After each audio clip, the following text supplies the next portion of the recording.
Muito boa noite, amados irmãos e irmãs, alunos, alunas, ex-alunos, ex-alunas, amigos, amigas, a todos aqueles que foram acrescentados, que estão presentes aqui no canal. Eu quero, nesta noite, agradecer a Deus pela nossa perseverança aqui e por saber que o desejo de Deus é que a palavra continue indo adiante, alcançando os corações. A gente sabe que muitas vezes há uma luta, não é? A gente faz tanta coisa, mas para a palavra, às vezes, o tempo não aparece. Mas Deus tem nos ajudado e nós estamos aqui caminhando no nosso 40 lições essenciais para a vida cristã, parte 2. E agora nós já vamos fazer aqui a lição 35. Nossa, que maravilha! Vão ficar faltando a partir de hoje 4 lições. Vou fazer a 35 e a 36. Eu louvo ao Senhor pela vida de cada um de vocês que estão aqui. Agradeço muito a Deus. Realmente quero desejar que Deus ganhe o coração de vocês, que Deus faça com que vocês entendam cada lição falada aqui. Como eu disse, eu apenas reproduzo o que já está no livro que pessoas estudaram para fazer. Eu acho extremamente válido levar adiante essa mensagem da palavra de Deus, uma mensagem de amor, de esperança, realmente uma mensagem que eu creio que pode mudar as nossas relações, mudar a nossa vida, né? Como seres humanos, como pessoas que fazem parte de uma totalidade, né? Que é a Terra aqui, esse planeta, né? Essa vida para mim é um brinde, é um presente de Deus. O desejo de Deus é que a gente faça o melhor dela, né? E na minha visão, o melhor que a gente tem a fazer é servir a Deus, né? Falar de Deus. Não como religiosidade, mas Deus como essa corrente de amor, essa corrente de esperança, de perdão, de reconciliação, de esperança, tá certo? Essa dimensão da fé, uma dimensão que nós realmente necessitamos para perseverarmos na vida, né? Para que nossa vida tenha realmente sentido. Tá certo? É isso, né? Que Deus abençoe a todos aí, encorajá-los, quem ainda não é inscrito, a se inscrever, quem já é inscrito, ajudar a continuar divulgando. Eu louvo muito a Deus que tem chegado mais pessoas aqui no canal, eu realmente sou muito grato ao Senhor. O título da lição 35 e para falar de novo, essa parte 2 do 40 lições é sobre a igreja. O título é Os Presbíteros e Diáconos. É uma coisa que às vezes as pessoas têm dúvida, tá bom? Vamos ler aqui de acordo com os estudos dos irmãos. Passagens como Atos 20, 17 e 28 e 1 Timóteo 3, 5 e 5, 17 mostram que a igreja é administrada pelos presbíteros, que são irmãos que amam o Senhor, estão dispostos a pagar o preço e têm preocupação pelos filhos de Deus. Pessoas assim podem administrar a casa de Deus com diligência e fidelidade. Contudo, pela falta de experiência, muitos ainda não têm clareza no entendimento bíblico, nem têm a prática de como administrar a igreja. Para isso, os métodos mundanos são ineficazes e a sabedoria natural é inútil. Uma das primeiras coisas que um presbítero precisa conhecer é o plano de Deus para a igreja. A razão de ser da igreja, a economia neotestamentária de Deus, a visão da unidade universal e local da igreja, do corpo de Cristo, etc. Não basta sentir que alcançou misericórdia de Deus para cuidar da igreja e dos irmãos e fazê-lo com fidelidade e diligência, mas também ter revelação clara e visão plena acerca da posição, importância e consumação da igreja no plano de Deus. Somente então é que ele saberá o que é a igreja e o que ele deve administrar, qual é a posição e a natureza dela, e assim sua administração alcançará o padrão divino. Além de ter visão e revelação acerca da igreja, cada presbítero deve perceber de modo claro e profundo que o presbiterado diz respeito ao governo na igreja. O outro nome para presbítero é bispo ou supervisor. A palavra presbítero refere-se à pessoa e a palavra supervisor ao ofício. Com relação à pessoa, os presbíteros são não são, aliás, são mais velhos e maduros no tocante ao ofício. Eles executam o trabalho de supervisionar. O ofício de supervisionar é parte do governo divino no universo. Por isso, os presbíteros precisam conhecer o governo de Deus, assunto que é bem desenvolvido nas epístolas do apóstolo Pedro.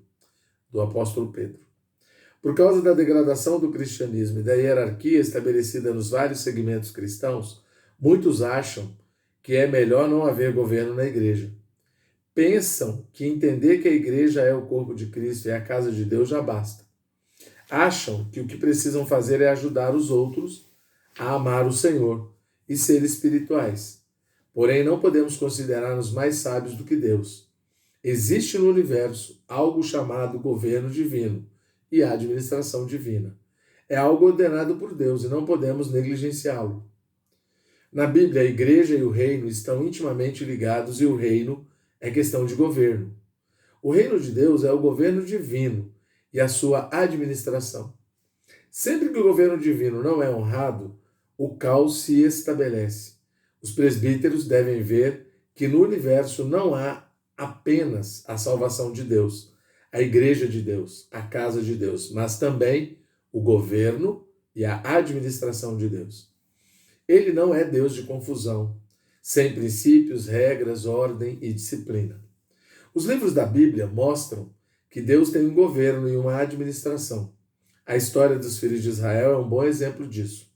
Em Êxodo e Números vemos coordenação e edificação, que são características desse governo e administração.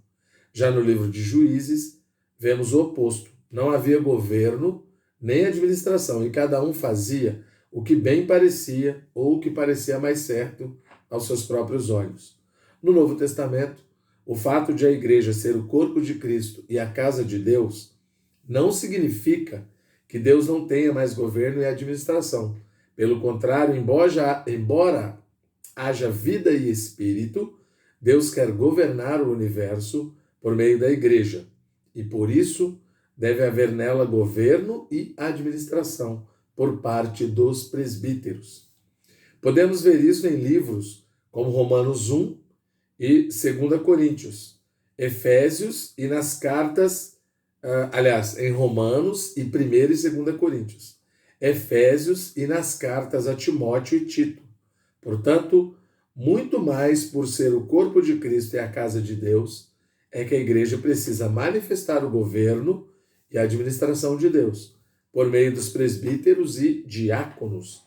Vamos ler aí alguns versículos, tá bom? 1 Timóteo 3, versículos 1 a 7 e Tito 1, versículos 5 a 9. Vamos lá. Vamos ler 1 Timóteo 3, 1 a 7. 1 Timóteo 3, 1 a 7. Opa, cheguei. Fiel é a palavra. Se alguém aspira ao episcopado, excelente obra almeja. É necessário, portanto, que o bispo seja irrepreensível, esposo de uma só mulher, temperante, sóbrio, modesto, hospitaleiro, apto para ensinar, não dado ao vinho, não violento, porém cordato, inimigo de contendas, não avarento, e que governe bem a própria casa, criando os filhos sob disciplina, com todo o respeito. Pois se alguém não sabe governar a própria casa, como cuidará da igreja de Deus? Não seja neófito para não suceder que se ensoberbeça e incorra na condenação do diabo. Pelo contrário, é necessário que ele tenha bom testemunho dos de fora, a fim de não cair no opróbrio e nos laços do diabo. Neófito aqui é novo, tá bom? Vamos ver agora Tito 1, versículos 5 a 9. Tá bom? Já estou chegando lá. Passei para o Timóteo, agora Tito. Opa. Chegando em Tito. Cheguei. Tito 1, de 5 a 9. Por esta causa te deixei em Creta, para que pusesses em ordem as coisas restantes, bem como em cada cidade constituísses presbíteros conforme te prescrevi. Alguém que seja irrepreensível, marido de uma só mulher, que tenha filhos crentes, que não são acusados de dissolução, nem são insubordinados, porque é indispensável que o bispo seja irrepreensível, como despenseiro de Deus, não arrogante, não irascível, não dado ao vinho, nem violento, nem cobiçoso de torpe ganância. Antes hospitaleiro, amigo do bem, sóbrio, justo, piedoso, que tenha domínio de si. Apegado à palavra, fiel, que é segundo a doutrina, de modo que tenha poder, tanto para exortar pelo reto ensino, como para convencer os que o contradizem. Agora vamos ler Atos 14, 21 e 22. Primeiro vamos ler 1 Pedro 5, versículos 2 a 4. 1 Pedro 5, de 2 a 4. Depois vamos ler os versículos de Atos e aí a gente fecha aqui, tá bom? 5, de 2 a 4. Pastoreai o rebanho de Deus que há entre vós, não por sorte da ganância, aliás, não por constrangimento, mas espontaneamente, como Deus quer, nem por sorte da ganância, mas de boa vontade, nem como dominadores dos que vos foram confiados, antes tornando-vos modelos do rebanho. Ora, logo que o Supremo Pastor se manifestar, recebereis a imarcessível coroa da glória. E aí, por último, vamos ler Atos 14, 21 e 22 e Atos 19, de 28 a 32. Atos 14, 21 e 22, depois 19, do 28 a 32. Já estou chegando lá. 14, 21 e 22. Aqui diz assim: E tendo anunciado o evangelho, naquela cidade feito muitos discípulos, voltaram para Listra e Icônio e Antioquia, fortalecendo a alma dos discípulos, exortando-os a permanecer firmes na fé e mostrando que através de muitas tribulações nos importa entrar no reino de Deus. Por último, 19, de 28 a 32. Ouvindo isto, encheram-se de furor e clamavam: Grande a Diana dos Efésios. Foi a cidade tomada de confusão e todos a um arremeteram contra o teatro, arrebatando os macedônios Gaio e Aristarco, companheiros de Paulo. Querendo este apresentar-se ao povo, não lhe permitiram os discípulos. Também as hierarcas, que eram amigos de Paulo, mandaram rogar-lhe que não se arriscasse indo ao teatro. Uns, pois, gritavam de uma forma, outros de outra, porque a assembleia caíra em confusão, e na sua maior parte nem sabiam por que motivo estavam reunidos. E aí, por isso que está mostrando que precisa de administração, né? Por um lado mostrou como deve ser a casa de Deus, depois mostrou uma situação de falta de administração na casa de Deus. Tudo bem? Tomara que vocês tenham entendido. Deus abençoe a todos.